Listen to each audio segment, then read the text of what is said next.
Tomato rice करने आपन किसी टमाटो को प्रथम प्रेसर कुकर में भलसे सिझे दिंतु। सिझीगला टमाटो को आप ग्राइंडर में भलसे ब्लेंड कर नियंतु। टमाटो ब्लेंड हो सारा आप प्रेसर कुकर में किसी तेल ऐड करूँ। तेल गरम हो सारा आप चीनी ऐड करूँ फॉर कलर।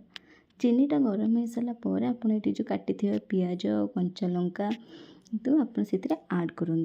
पियाज कंचा लंका को आप भलसे भाजी दिंतु जमी लाइट ब्राउन कलर हो से पर्यंत भाजी ने। देन आप किसी अदा और रसुण को भलसे पेस्ट करके रखिथे ताकू आधे ऐड करनी। अदा रसुण पेस्ट को ये ऐड करनी किसी समय भाजी नि जमी तार टे स्मेल पड़ेब। अदा रसुण पेस्ट स्मेलटा पड़ेब। देन आप टमाटो प्यूरी ऐड करूँ। देखो मुझे 2टा गिना टमाटो प्यूरी ऐड करी।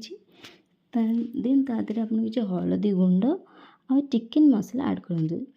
चिकेन मसलाटा स्मेल पे आ मुझे गोटे गिना चाउल ऐड करी। देखो 2टा गिना टमाटो प्यूरी गोटे गिना चाउल आप स्वाद अनुसार लुण आ कि भल घी आप ऐड कर प्रेसर कुकर में 2टा सीटी दे दिंतु। देखो केते सुंदर और टेस्टी होइछि।